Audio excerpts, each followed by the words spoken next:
Good morning. Good morning. If I could have your attention, we'll begin. Welcome students, faculty, staff, and many of our friends and colleagues watching this live and online, both here in Houston and in other places. My name is Steve Livingston. I'm the head of school at Houston Christian High School.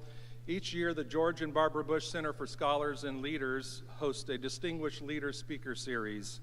And this year, we are privileged to have Jean Becker and Jim McGrath join us. Students, this is an event that connects you to notable men and women that have a story to tell to help us all become better leaders. I first met Jean Becker when we proposed to build the Bush Center here on campus 10 years ago. Jean has been a strong advocate of student leadership, training, and has helped us through her counsel and guidance over the years. This past year, I learned that Jean had written a book, her personal stories of working with George and Barbara Bush, called The Man I Knew. And it was at the dedication service of the George and Barbara Bush Center for Scholars and Leaders 10 years ago that I also met Jim McGrath, spokesman and speechwriter for the Bushes, and was appreciative of the wonderful support that he provided us during the initial years of the development of the Bush Center. So welcome, Jim and Jean. Come on up.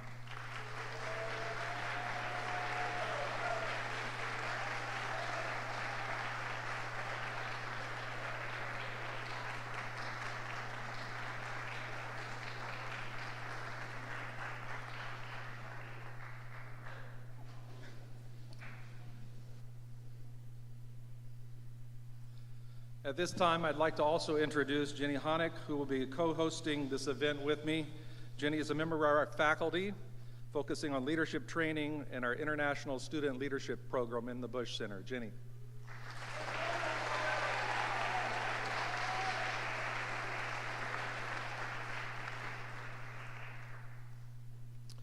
Over the next hour, Jim and Jean will share their behind-the-scenes stories about a man driven by service and love. You'll discover so much about President and Mrs. Bush as Jean worked side by side with them for almost 25 years as Chief of Staff, and Jim as their longtime spokesperson and friend. Jim and Jean will share some of the most interesting and unexpected moments of their lives with the Bushes. And I believe you will come to admire President and Mrs. Bush for their compassion, their humor, and their love. Most importantly, Jim and Jean's stories will affirm many of the values we share and are motivated by as we seek to develop as leaders. This begins an opening time, and I'd like Kyle to come and lead us in a word of prayer.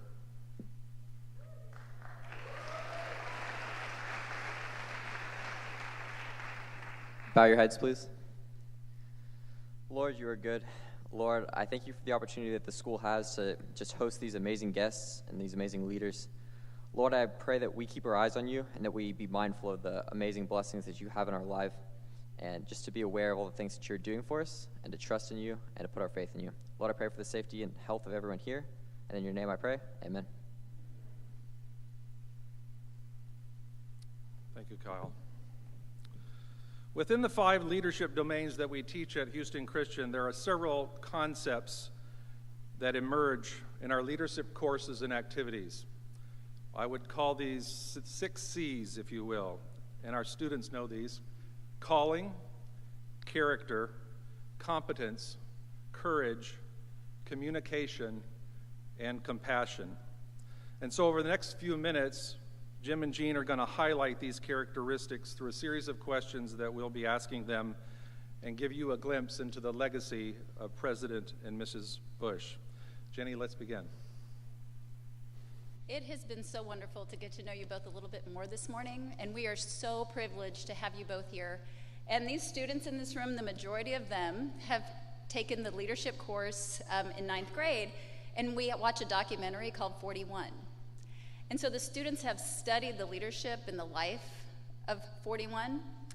And It's so amazing and such a privilege for us to even get to know him deeper from your own personal stories.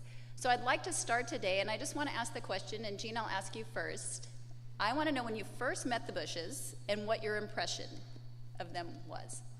I actually met them when I was a newspaper reporter for USA Today. It took President Bush years to get over the fact that his chief of staff was a former reporter. It was sort of like being behind enemy lines. I used to tease him about it. But I covered the 1988 election for USA Today, and I had the opportunity to interview both of them. He was vice president of the United States, and I went with him on a long trip to South Dakota and back in one day. And all day long I was begging for an interview. And they finally gave me an interview like at midnight as the plane is, and he was tired. And I sat down, and I talk about this in my book a little bit, and he looked at me and he was exhausted. And he says, "What do you got?" And I'm like, oh my God. I was scared to death of him. Right. And then of course I learned that he was the kindest, greatest person I would ever have the privilege to meet.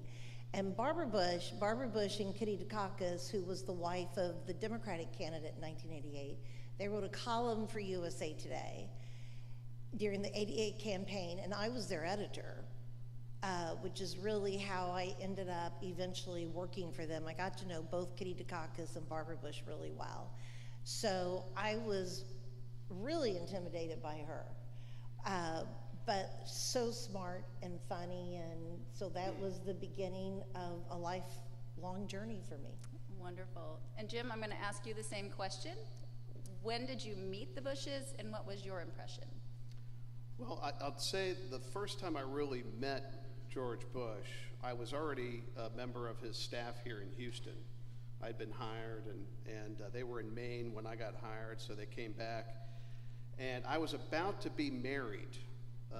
And so at one point, the president came down the hall and he walked into my office there on 10,000 Memorial Drive, Suite 900. And he walked in and he closed the door. And I thought, well, it's been a good run. I'll put my things in a box and quietly slink out the back. But he sat down at the desk, and you have to remember, I'm still completely, and I am to this day, but I was in awe of the man, okay? He was president of the United States, and he sits down at the desk in front of in front of my desk and says, "So I understand you're to be married. What do you want to do?" This is George Bush asking me what I want to do. And I was in awe of the man, but I had the presence of mind to say, "Well, sir, I'm interested in speech writing. If you felt like you had," well, the first thing I said was maybe the smartest thing I ever said. I said, "Sir, I still consider myself to be serving at the pleasure of the president." That's a really good opening line. But I said, if you felt like you had a need with your speech writing, I'd be game for giving it a shot. And we visited a little bit further about the wedding, and he walked out. But that's typical George Bush, thinking about the other guy and giving somebody a chance. They'll never forget it. That's awesome. Thank you. President Bush's road to the White House did not necessarily go how I thought it would have gone until I started reading your book and learning more about it. He grew up in the Northeast, went to Yale, and then moved to West Texas to the oil fields to work in the oil fields. And then I guess my question is, so when did the public service aspect of his vision come into play? Did that come through his family, or how did that all come about? Because it's a big jump from Lubbock to Washington, D.C. Well, I'm going to punt that to Jim in a couple minutes, because we talked about this at breakfast, and Jim did such an eloquent job of talking about his dad. But I will just say, particularly to you students, that one of the things that President Bush, his whole life, and that I encourage all of you to do, is to take the path less worn. What is the famous saying? Is that it? The road less traveled. Thank you, the writer, the road less traveled. He was famous for doing that, and the first time he did that, well, actually joining the Navy, joining it at age 18, right after Pearl Harbor. He'd already been accepted into Yale. He didn't have to sign up, but he volunteered. When he graduated from Yale, the whole family assumed he would go to work on Wall Street. That's where his dad was, that's where his grandfather was. He had a big job waiting for him on Wall Street. Instead, he put his wife and his child, that would be George W. Bush, in a car and moved them to West Texas. Have you been to Midland, Texas? Oh my God, it's not Houston. Then years later, when President Ford offered him an ambassadorship, and he said, how about London? How about Paris? How about Rome? He went to China. We didn't even have a relationship with China at that point. His title wasn't even ambassador. But one of the things I just want to talk about, and then I'm going to punt to you, is you said that his road to the White House was not what you would expect. He always took an unexpected left or right turn, and I love that about him, and he did that his whole life. We'll talk about him jumping out of airplanes later, but why don't you talk about the public service? Well, sure. I mean, the president had the two greatest influences in his life. His greatest hero in life was his father, and the two greatest influences would be his father and his mother. But they inspired him in different ways. His mother was the one that said, look somebody in the eye. Don't always talk so much. Listen, think about the other guy. Share. She kind of inculcated into him by word, how he should conduct himself as a young man. Whereas the president's father, Prescott Bush, taught him by example. He wasn't the one to come in and harangue you for, leaving the refrigerator open or not picking up after yourself. He handled the big stuff. So when the president got in trouble with his father, Prescott, it was because he had crossed the line. And it didn't happen all that often, and we can get into the stories if you want, but we won't do that. The road to the White House was because he wanted to find a way to serve. And in his case, service eventually meant elective politics. When he was in Yale, he founded the local chapter of the United Negro College Fund. When he was in Midland, he founded the local YMCA chapter out there. He was always finding ways to contribute, no matter where he was. But eventually, after his experiences in business, he was a bona fide war hero. He figured that recommended him for getting into the public arena like he saw his own father do. His father was the town moderator in Greenwich, went on from there to become a United States Senator for 10 years in Connecticut. So it was from his father that he learned the value of public service when it comes to intersecting with policy and foreign policy and things which interested George Herbert Walker Bush tremendously. And every time he was given the ball, there was a great New York Times columnist, Scotty Rustin, who said after President Bush had been appointed chairman of the RNC, ambassador to China, he was our UN ambassador. Scotty Rustin said there were always doubts about his ability, George Bush's ability, when he took these appointments, but applause for his record at the end. Every time the ball came to him, he handled it. He discharged himself and his responsibilities with honor and capability, and he kept rising. And his road to the White House was in some ways, his children weren't surprised that he became president because they had seen what he had done throughout his life. But when you start off in 1980 as an asterisk in the polls in the Iowa caucuses, it just makes that determination, that drive, all the more remarkable. So, at the end, you'd have to go, and I actually looked back, you'd have to go back to James Madison to find somebody who was as prepared to be president of the United States as George Herbert Walker Bush, ambassador to UN and China, vice president for 8 years. Director of Central Intelligence. When he took the CIA job, everybody said that's the end of your political career, but he did it because the president asked and because it was good for the country. So a lot of twists and turns, as Gene said, but thank God he was there for those 4 years. This is Chinese Lunar New Year, right? Gong Si Fa Chai. I had to work on that to get it. Come on, guys. And anyways, and you alluded to the fact that he had served in China. And when I think about competency, I think about that whole story of Ford asking him if he would go to China before we had an ambassador or an embassy there to start building relations between these two countries. And there's a picture in the Bush Center here at Houston Christian of President and Mrs. Bush on bicycles riding through Tiananmen Square, and they've stopped for a little photo op, and they're surrounded by local people. And at that period of time, I would say that was the dominant way to get around in China, was with bicycles. And it struck me when I first saw that picture how masterful that was on somebody's part to help the Bushes start building a relationship with the people and the government of China. And so we have that picture over here in the Bush Center. And I guess the question is, clearly President Bush had a way of working with world leaders or people here in the U.S. to bring about change and change for the good. Gene, what perspective do you have on that? Well, we're having slight technical difficulties, just slight. The pictures are sort of go by on a loop up here, so the picture I want to show you right now, you'll just have to watch for it. But you're going to see a picture of President and Mrs. Bush sitting at a round table with a bunch of people.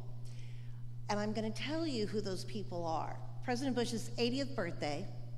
We had a huge birthday party for him that ended up being at Minute Maid Park. The poor Astros had to go on the road for 2 weeks. I'm a St. Louis Cardinal fan, so I didn't care. But the party got so big, I can tell that some of you are holding that against me. The party got so big that we had to move it from the Hilton to Minute Maid Park. The amazing thing is, we just sent invitations to everybody. They're friends, they're Christmas card lists. We just sent invitations to family, friends, everyone on the Christmas card list. Here are the world leaders who came, and you're gonna see that picture go by. This is who came. Mikhail Gorbachev, who of course was his counterpart of the Soviet Union, Shimon Peres of Israel, Brian Emil Mulroney. Brian Mulroney was the Prime Minister of Canada for years. John Major, the Prime Minister of Great Britain. Carlos Salinas of Mexico. And I'm leaving someone out. I guess that's it. But it was just that we were just shocked. I would go into President Bush's office and say, yeah, Mikhail Gorbachev's coming to your birthday. And okay, now John Major's coming and Brian Mulroney. We just invited them like we invited you. I know you were working. Mandatory. But his relationship with world leaders was they looked to him for leadership. They considered him such a good friend, and I would love to tell 2 quick stories. One, just because it's funny. We'll start with that one. The 80th birthday party. It's at Minute Maid Park. Everybody has taken their seats. I didn't put this picture in, except President Bush and Mikhail Gorbachev are in the Astros locker room drinking vodka shots. President Bush would tell you, and Secretary James Baker would tell you, the Cold War ended over vodka shots. You know, we need to get Putin drinking, and it could be better. But anyway, they're drinking vodka shots, and the producer of the show comes running down and says, we need Gorbachev, they need to go out. You know, President Bush was going to be introduced on, but Gorbachev needs to go out there. Well, also in the Astros locker room was the President of the United States of America. That would be George W. Bush. And Danny says, you get them, the producer said, get them out there. So I went over to the President of the United States, the most powerful man in the world. I said, Mr. President, you've got to tell your dad to quit drinking vodka shots with Mikhail Gorbachev. And he boldly, and with great leadership skill, looked at me and said, that's not my problem. You go tell Dad to quit drinking vodka shots. So I went over and very politely said, it's time for the show to begin. And Gorbachev's interpreter interpreted for Mr. Gorbachev. And I could see Mr. Gorbachev was sort of like, da, da, da, da, da. I hope none of you speak Russian, because I made that part up. And I said to Pavel, I said, what did he just say? And Pavel, his interpreter, started hem and hawed, and he said, he basically told me to tell you to shut up. I'm very proud of that. I mean, you know, Gorbachev told me to shut up. But right after he left the White House, President Bush was on a trip to Japan. And this story comes his traveling aide then was a young man named Michael Dannenhauer. They're in Tokyo, and President Bush has some downtime before his speech that night, and he says to the Japanese host, I would love to see the emperor. Is there any chance I could see the emperor? And the Japanese person sort of laughed and said, nobody sees the emperor. His schedule is set months ahead of time. He doesn't do spontaneous meetings. He sort of laughed at the request. And about a half hour later, he very sheepishly came back and said, the emperor will see you now, Mr. President. That was the power of George Herbert Walker Bush. The emperor of Japan is like, George Bush wants to see me? Are you kidding me? And this is really irrelevant, but it's sort of topical. President Bush goes to a Texans-Patriots game, and this is right a year or two before he died. And he was friends with Tom Brady, the GOAT, and he really wanted to see Tom, say hi to him.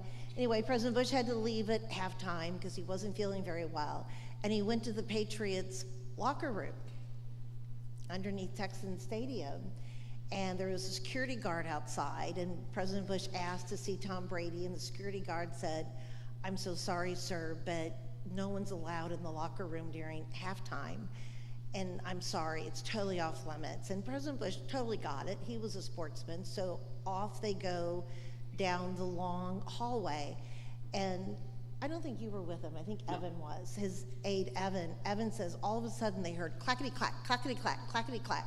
Here comes Tom Brady running after him in his cleats. The security guard had had the good sense to go in and say, oh, by the way, FYI, President Bush dropped by to see you, but I told him you couldn't see him. And here comes Tom Brady running after him. So that's quite a span of influence there. The Emperor of Japan, Tom Brady. I'm just saying. Did I answer your question? I think so. Jim, to follow up on this, though, you know, some images just capture people's attention. You know, what do you look for as a communications specialist, you know, in that area when something comes across your desk or world events occur and an image just sears itself into your head? What is it about those images that stay with people for life? Well, I think there has to be an air of authenticity to it. I mean, a good image tells a story, but it tells a story that is believable, is credible.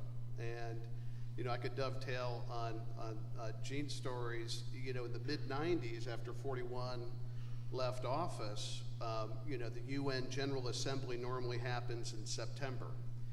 And it was actually a custom. It became somewhat customary in the mid-'90s after a bunch of world leaders gave their obligatory speeches in New York. A bunch of them got on a plane and came to Houston, Texas.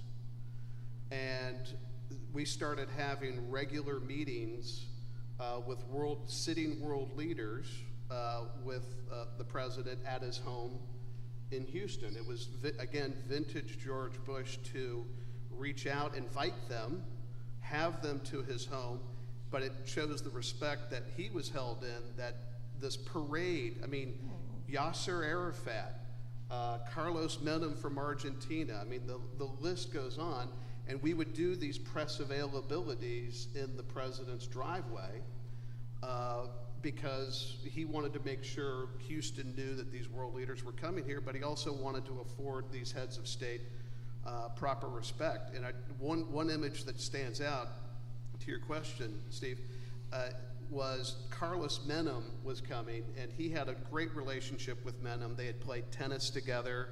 at Camp David. They were very competitive. There was kind of a little competitive tension between the two, former head of state and Menem, who was still in office. So when 41 was greeting Carlos Menem, he was holding a golf club in his driveway. So he was not about to hit a golf ball, but just for the picture, he wanted Carlos to know that he was still waiting to get him out on the links for 18 competitive holes. That picture ran in all of the Buenos Aires papers afterwards. So he understood the other power of a great photo, and George Bush understood this. Incidentally, if you're aspiring to be in communications, when I first started working for the president, he gave me a little bit of advice, and he said it was a Chinese proverb, but I think he was kind of making that part of it up. He said, "Press man make picture, press man not get in picture." So that meant you arrange for all these pictures, but you don't photobomb everybody. So I took that to heart, but I'll never forget after the 9/11 attacks, and the airline industry was reeling, and we had a very strong relationship with our friends at Continental Airlines, now United. President Bush decided he was going to make a business trip from Boston back to Houston, and that he was going to, by his example and the attention his travels got at that particular point in time, show that traveling was happening. It was safe to do. You could do it. He was kind of encouraging people to do it. And I met him as the plane came up to the jetway. I met him planeside with Gordon Bethune, who was the CEO, and he was coming off, and he was holding a briefcase. And I said, "Sir, I'll grab your briefcase." And he said, no, it's a business trip. I need the briefcase for the photo." And he was absolutely right. I think it was 80 degrees in Houston. He had an overcoat over one arm and a briefcase in the other arm, but he knew it would make a great, business photo, and he held both things during the press availability that we did at the end of the jetway. So, a photo like that can, to your point, Steve, or your question, can underscore a point that you're trying to make. President Bush wanted everybody to know business travel, we're back open for business, and that photo helped to convey that message. I'll add quickly that President Jiang Zemin of China was one of many world leaders who came here to visit with him. And President Bush talked him into giving a speech at his library at Texas A&M. Are you all old enough to remember Yao Ming? Yes? Somebody definitely is. Okay, this is one of the dumbest things I ever said in front of two presidents. President Bush's, Yao Ming, it was he was just joining the Rockets. And President Bush wanted to invite him to come meet with them and to meet his president. And we were working with the Rockets, and the Rockets said no, because he was already late for training camp, and they said, no, Yao Ming needs to start training. Well, to make a long story short, Yao Ming came, and you don't ever want to pick a fight with George Bush. That we learned that early on. But anyway, we're at the Bush's apartment at the library, and President Bush said to me, "Jean, go downstairs and find Yao Ming and bring him up here." And I said, "Well, I've never met Yao Ming. How will I know who he is?" I wish I had that picture, because you all know how stupid what is he, 7 feet? 7'6". 7'6"? It wasn't hard to find Yao Ming. I went downstairs and I'm like, oh, there he is. Well, we value character here at Houston Christian. And Jean, when I was reading your book, and you've already shared some stories, both of you, about him, but I have grown to admire President Bush so much through your stories. Can you share with us about his character? I decided the best thing was for you all to hear his voice. One of my favorite things in the book, he was asked by his good friend, a good friend of his, to write a piece about advice he would give young people. That would be you all.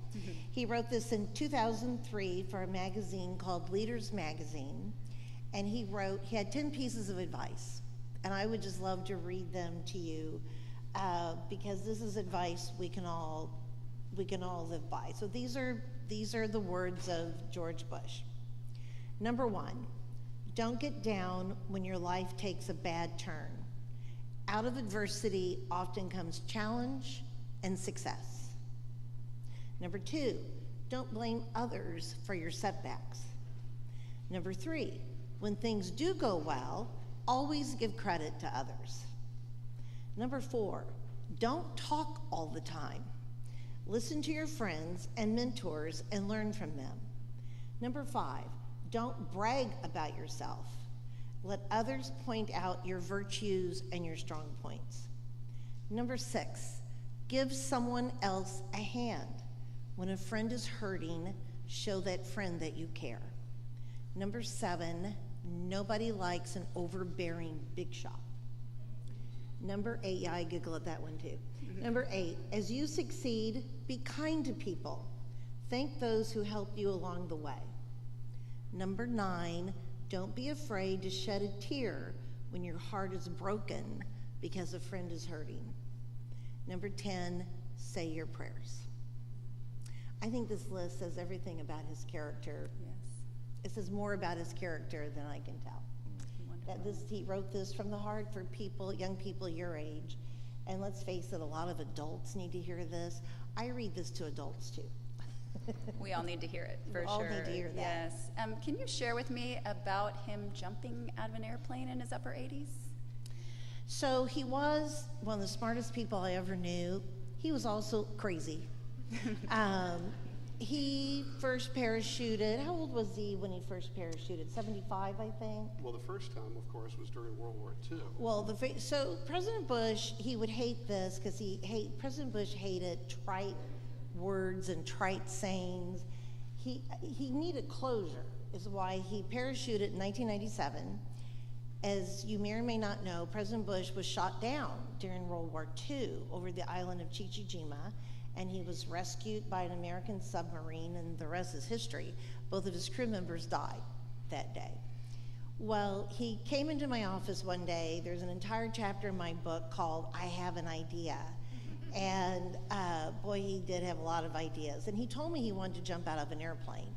And it really was about closure. It really was about getting closure. He jumped only once under fire. His crewmates had died. It was scary. He almost died. So he loved it. He started jumping out of airplanes. And he jumped on his 80th birthday. He mainly used his jumps. We raised more than $1 million through his 80th birthday party. We raised $56 million alone for MD Anderson, for his Points of Light Foundation, and for the George Bush School of Government and Public Service. But he just loved jumping out of airplanes. Well, he decided he was going to jump on his 90th birthday.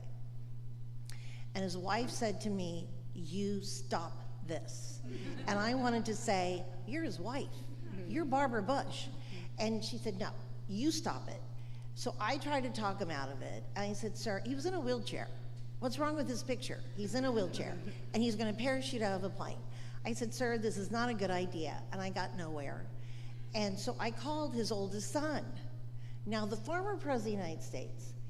And I said, "Mr. President, you need to know what's going on here in Kennebunkport, Maine." We were in Maine. His birthday's in June. And I said, "You need to call your dad and you need to stop this." And he said, "What's your biggest fear, Jean?" I said, "Well, the obvious. He's going to die." And George W. said, "What a way for Dad to go out. Don't take this away from him. This is what drives him, is challenges and adventures. Don't take this away from him." And I said, "Then you call your mother." And he said, "I'll call Mom, I'll talk to Mom, but don't take this away from Dad." Well, so he jumped. He obviously lived. He died when he was 93. But this is what Mrs. Bush said. He jumped on the lawn of their church in Maine, St. Anne's Episcopal Church. And Mrs. Bush said to everybody, "Well, this is very convenient, because if it doesn't go well, we'll just carry him inside and have the funeral." That's wonderful. But you know, there's a good point there, though, about the president and his determination to, you know, seize the most in life. I mean, I see somebody in the front row here. I see you've got your colorful socks on. I hope we see more colorful socks the next time we're here. He lived every day to the fullest. And he seized every opportunity he had to make the most out of the experiences he had around him. He was a speed junkie, was the real reason why he kept parachuting. He loved the adrenaline. You free fall at 120 miles an hour. That gets your attention, but he felt that exhilaration that came out of it. And so I think there's a great lesson in there about living every day to the fullest. I mean, after he got shot down in World War II, I think he made a pledge to himself. He's never told me this, maybe I'm not going to waste a day. And he never did. When he was in Japan, he goes to see the emperor. When the Houston Marathon's happening, he's out in front handing out, make the most out of every moment you have here on this beautiful earth we're on. That's awesome. So, yeah, Scripture says we're to live fully for God, you know, and he certainly did that. I'd like to follow up a little bit more with the communication side of it, and this is the relationship piece comes through this as well, Gene, and their style of communicating and working with people. You talk about this unique story about the Prince of Saudi Arabia. Would you tell us a little bit about that? Because that's fascinating, and it speaks to their relationship as well as his determination to... It's one of the pictures on the loop. Somewhere in there, you'll see a picture of President Bush. So there was this man named Prince Bandar, who was the ambassador from Saudi Arabia to the United States for like 30 years, including all through President Bush 41's presidency. I think George W.'s too, maybe, not quite. Anyway, he and President Bush were very close. And he had gone back to Saudi Arabia. He was basically the head of Saudi CIA intelligence agency.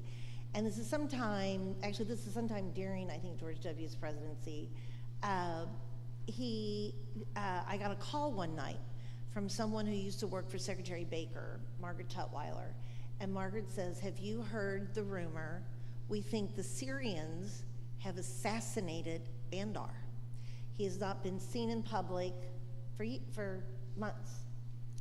And we think the Syrians have taken him out. Have you heard this? Well, this isn't the kind of gossip I typically heard. And I said, no, no one has told me this. And she says, well, will you check your sources? Well, she wanted me to call the CIA. President Bush always had a point of contact at the CIA. They adored him. And we always had someone we could go to there to get our questions answered. And so I called my person at the CIA, and she said, we have also heard this rumor. We're checking it out. We have boots on the ground. He's not been seen for months, and we think the Syrians took him out. We think it's true. Well, I waited to tell him because he was going to take this news really hard. I mean, Bandar dying was going to be one of the worst things I would ever have to have told him. Well, Margaret Tutwiler called me back and she said, have you told him yet? And I said, no. And she says, well, it's going to be on CNN in about 30 minutes because the French press just broke the story. So we're in Kennebunkport, and he comes down to the office on a golf cart, and it's a beautiful day, and he wants me to come sit on the golf cart with him and to go through our work and talk shop. And so I told him the news. And he said, well, did you try calling Bandar? No, I had not. And I said, no. And he said, get him on the phone. Let's call Bandar. So I holler in the open window of our office there to his aide, Jim Appleby. I said, Jimmy, can you try to get Prince Bandar on the phone? And Jimmy leans out the window and he says, have you told him? And I said, yes, I did. He would like to call him. And Jim's like, okay. And so about 10 seconds later, Jim hollers out the window, Prince Bandar on line 1. So President Bush picks up the phone. I'm sitting right next to him, and it's as if this is my phone. He says, hey, Bandar, George Bush. Hey, man, dead or alive? Everybody here thinks you're dead. And then he looks at me and goes, he's alive. And I'm like, yeah, I got that. And so Bandar tells him, Bandar says, the Syrians are trying to kill me. They're not going to find me. Mr. President, I can survive this. Don't worry about me. I'll surface, but we'll take care of the Syrians, but I'm alive and well. Tell everybody I'm alive. So he gets off the phone. He says, Jean, this is a really good lesson for you. If there's confusion about whether someone's dead or alive, you call them on the phone. And if they answer the phone, they're alive. That was the day I knew I was going to write a book. I mean, how can you not tell that story? So I feel bad. He called Secretary Baker. He called his national security advisor, Brent Scowcroft. He said, yeah, Bandar's alive. And they're like, well, how do you know that? I called him on his cell phone, and it was some secret number Bandar had given him. I feel really bad because I forgot to call my CIA person, and like 2 hours later, she called me, and she said, we still don't have confirmation. We're almost positive he's dead. So I took a deep breath, and I said, he's alive. And sort of with a little bit of attitude, she said, and you know that how? I said, because President Bush called him on his cell phone and talked to him, and he confirmed he's still alive. And there was this long pause, and she said, we got to put him back on payroll. It's the first story in the book. It's such a great, but he was a great communicator. And then, of course, he was famous at writing letters and notes. And he was a prolific writer, wasn't he? Jim, so, I mean, this story also illustrates how critical communications are in the White House and even in the post-presidency years. And you alluded to the fact that we have students here who go into communications and marketing and so forth. What's it like to work in the White House and to be part of that and the complexity of that, of getting the right message out as a leader to your constituents? Well, I help the president with his media and with his speeches, and I remember people used to say, well, that's quite a thing to be able to put words into that man's mouth. And I said, actually, it's quite the opposite. By the way he's lived his life and conducted his public career, he puts words in the pen. You can't write things for other people you could write for George Bush. And so it starts from a place, again, to that word that we discussed earlier, authenticity. Is it true? Is it credible? There are a lot of politicians and public figures and business leaders that give speeches, and some of them ring truer than others because of their record, because of your experiences with them or their track record. And so with the president, his commitment to the country goes back to actually when he was 17. World War II breaks out. He tried to join the Royal Canadian Air Force because you didn't have to wait to be 18. He was so committed to defending America and the cause of freedom. I mean, at every chapter in his life, at every turn, his commitment, his genuine commitment to serving, to helping others, to lifting others up was so genuine that, that dovetails into how you craft a message. So for me, it was easy. I had the easiest job in communications because I had a man who was widely admired, respected, but who, by the consistency of the way he had lived his own bedrock values, what he called his heartbeat, what his values were a part of what made him tick, his heartbeat. It was just a joy. It was a joy. And, did I make mistakes? Are you going to make mistakes in your job? Sure. But I had a boss who was very gentle, kind and gentle on the correction side, very light with the edit pen, and showed me a lot. Again, he didn't sit me down except for the press man, make picture, not get in picture. He wasn't one to sit you down and say, this is how you do it. He'd show you. He'd show you, and if you were smart, you were listening, and I certainly tried to do that. Well, you both have shared stories of his courage already. Can you share, I know in his personal life, he had some adversity, and even with dignitaries, he's had so much going on in his life. Can you talk more about his courage?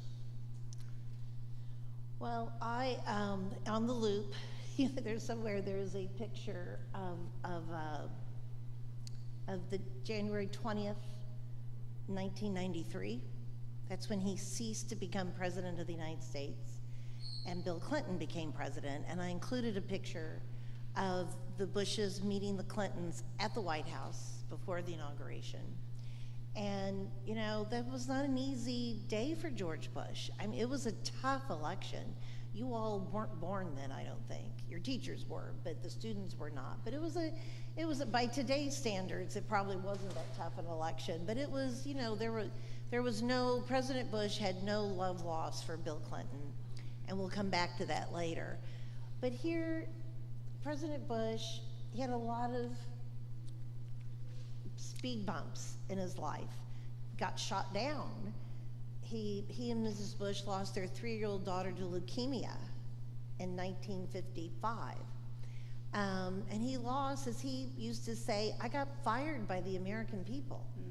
That's what he used to talk about, losing the election. Someone was complaining to him one time about he'd gotten fired from a job and it was so embarrassing, and Mr. President, you have no idea how I feel. And he looked at him and said, yeah, I got fired by the American people, Rich. I know how you feel. But this is, again, is just a mark of his character. He left this letter. This goes back to the communication part of it, but also his character. This hits all your C words. This is how he handled adversity. He wrote this letter the day he turned over the nation to Bill Clinton. Dear Bill, when I walked into this office just now, I felt the same sense of wonder and respect that I felt 4 years ago. I know you will feel that too. I wish you great happiness here. I never felt the loneliness some presidents have described. There will be very tough times, made even more difficult by criticism that you may think is unfair, may not be fair. I'm not a very good one to give advice, but just don't let the critics discourage you or push you off course. You will be our president when you read this note. I wish you well. I wish your family well. Your success now is our country's success. I am rooting hard for you. Good luck, George. He left that in the Oval Office for the new president. You talk about character. You talk about courage. That wasn't an easy letter to write, and this letter did become famous. Just a quick addendum there. In 1988, George Bush was running for president, and he didn't experience the joys of social media the way we all do these days. But at that time, in 1988, there was a national magazine called Newsweek who said that as he announced his candidacy for president, that George Bush was fighting the wimp factor. We all, know in social media there's a lot of name calling and things like that that go on that we all struggle with. Did George Bush like being called a wimp after flying 58 combat missions and getting shot down in World War II? After losing a daughter and going on with Mrs. Bush to build a successful life? Everything he had been through in his life, to be called a wimp by before the country. And did he like it? No. But what did he do? He got up every day to prove that Newsweek was wrong. He didn't go on a tirade. He didn't give a speech denouncing Newsweek. He knew who he was. And so just because he was called a name by a news magazine didn't make it true. And I sincerely hope all of you take that example to heart. Somebody can call you a name. It doesn't make it true, okay? You show your character by continuing on and living your life by the values you learn here and in your own homes. Awesome. All right, so we're going to have to go to our final question. And Jim, you've done such a wonderful job, and you've shared several of these, but there are so many life lessons in leadership that President Bush 41 taught. Could you guys share with our students and with those listening a life lesson from leadership that President 41 taught? I do believe I learned so much from him, and can I have another 2 hours? No? Yes. There's a whole chapter in the book called Life Lessons. His friendship with Bill Clinton is probably the biggest lesson for all of us. They became best friends.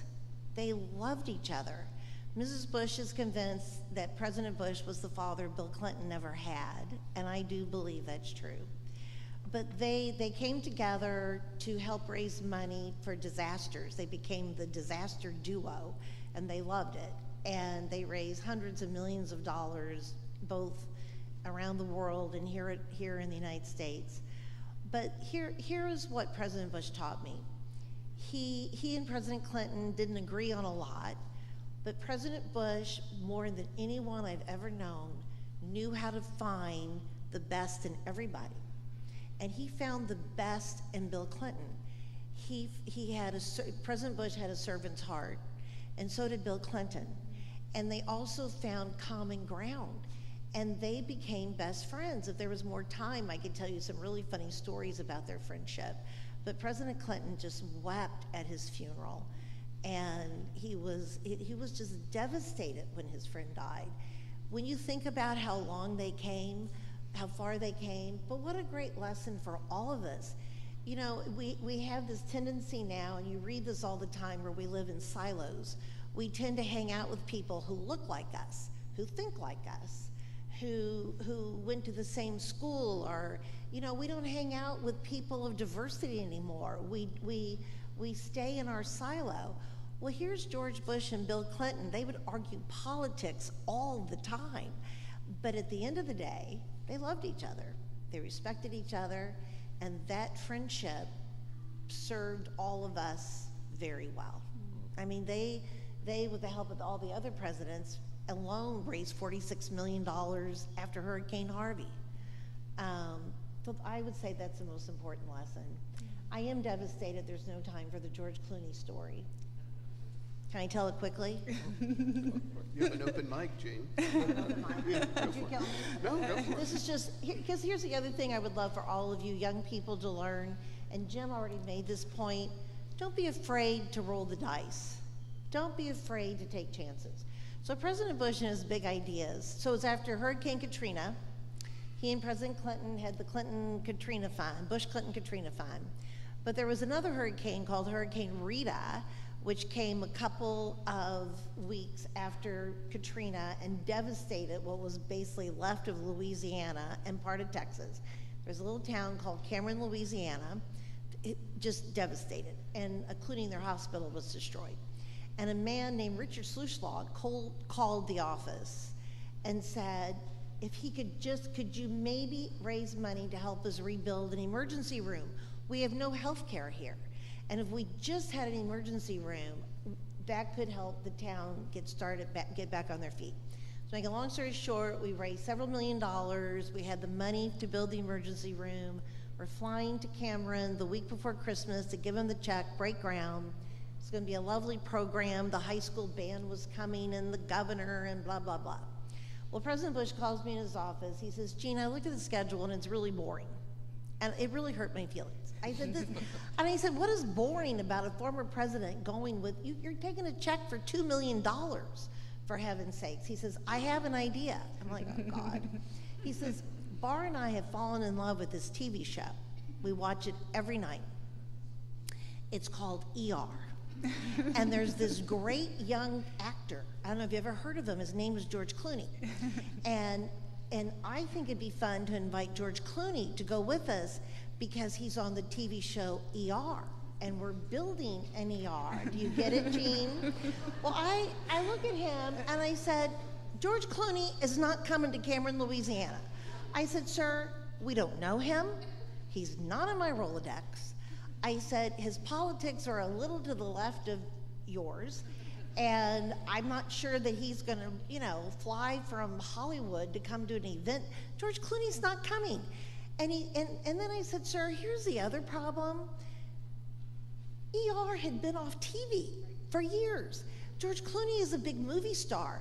They're watching reruns on TBS. And he was one of the smartest people I knew, but I would challenge any of you to explain reruns to a former president. I said, sir, ER's not even on TV anymore. And he said, every night.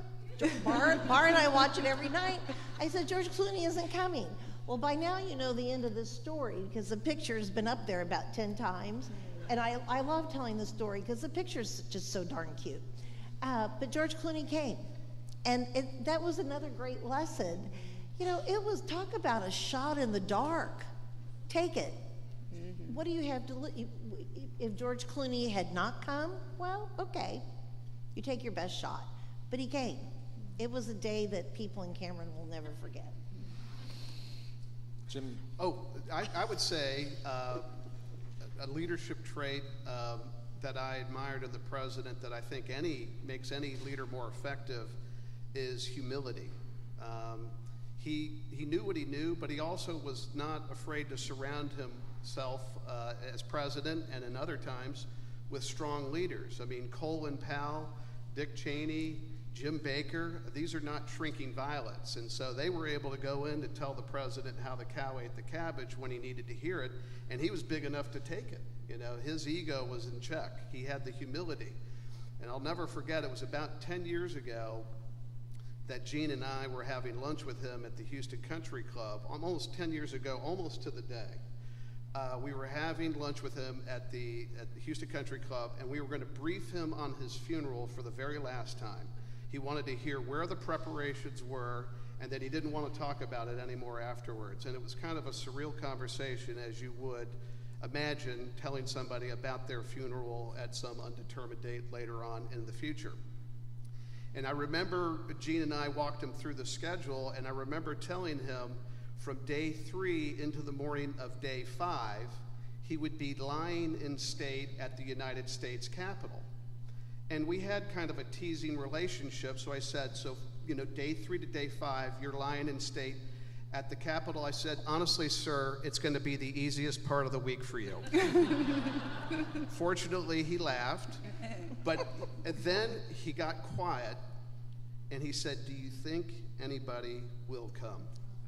He meant it. He meant it. But that night, the third night of the funeral, he's lying in state. They were waiting 5 hours in 40-degree weather to pass through the Capitol to pay their respects. Why?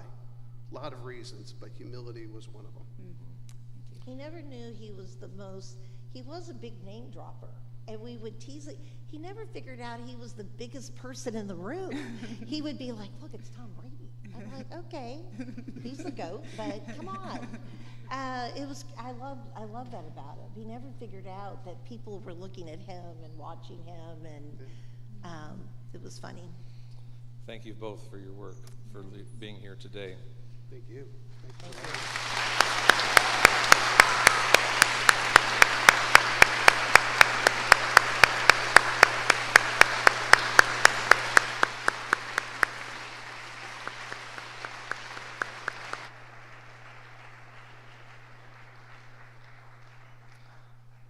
The Distinguished Service Medal honors leading men and women throughout the world that demonstrate exemplary service to others. To be recognized with the Distinguished Service Medal, the recipient must meet each of the following criteria. First, they must demonstrate service to one's community, state, city, country, and beyond.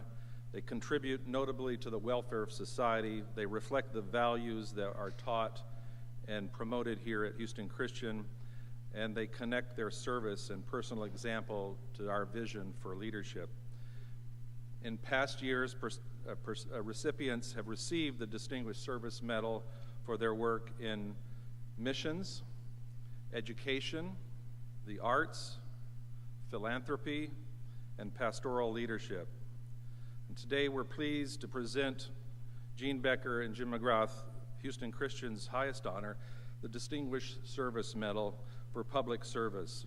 This will be presented this morning by Mike Gustafson, Chair of our Board of Trustees. At this time, Senior Class President Emma Davis will further introduce these recipients to you. Emma?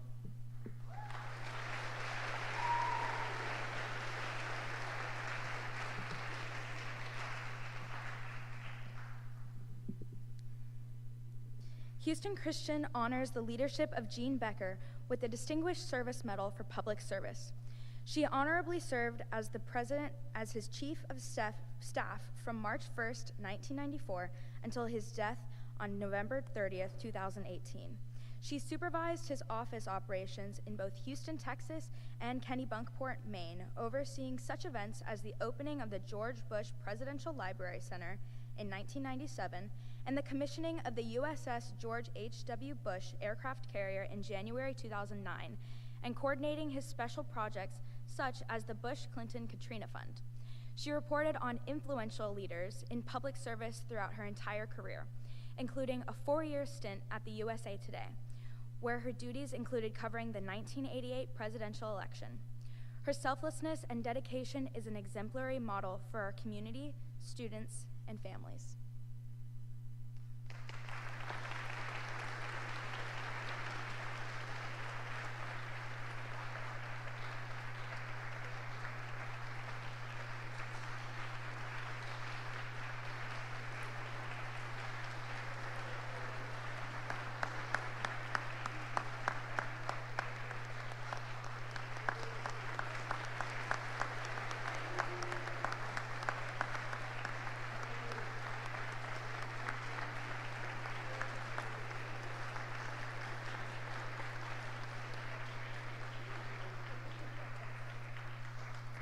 Jim McGrath's leadership is honored today with the Distinguished Service Medal for Public Service. Jim started his career at the White House, working as a staff writer and editor in the executive office of the president from 1991 to 1993. While continuing to serve President George H.W. Bush as his post-White House spokesman and speechwriter, he produced hundreds of speeches, statements, and video presentations in dozens of foreign countries and across the U.S. He refers to this position as the job of a lifetime and dedicated years of his career serving a man who represented inspiration to many.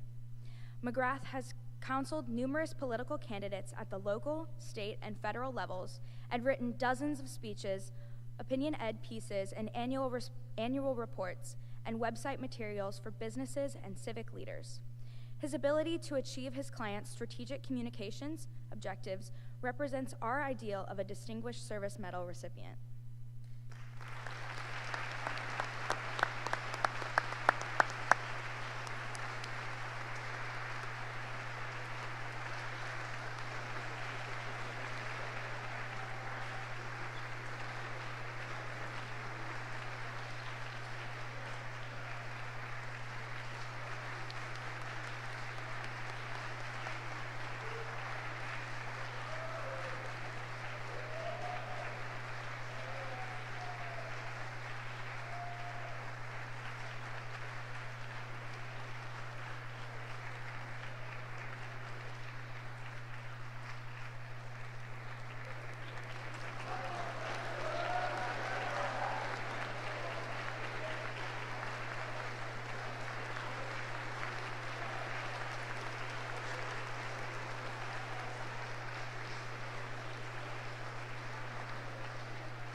Jim and Jean, thank you for your insightful comments and your stories, and I think this has been a real blessing and a wonderful experience for us.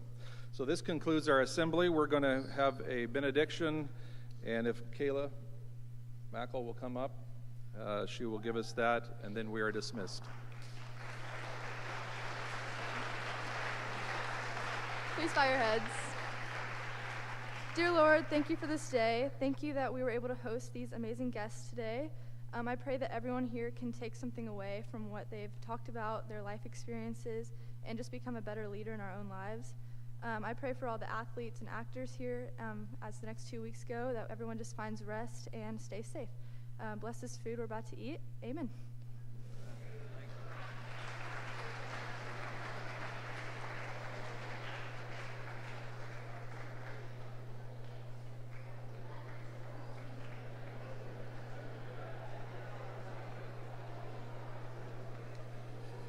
Students, we are a little bit early. If your bag should be in your B4, if you can return to your B4, and teachers, if you can have students hang in their B4 for about 10-15 minutes,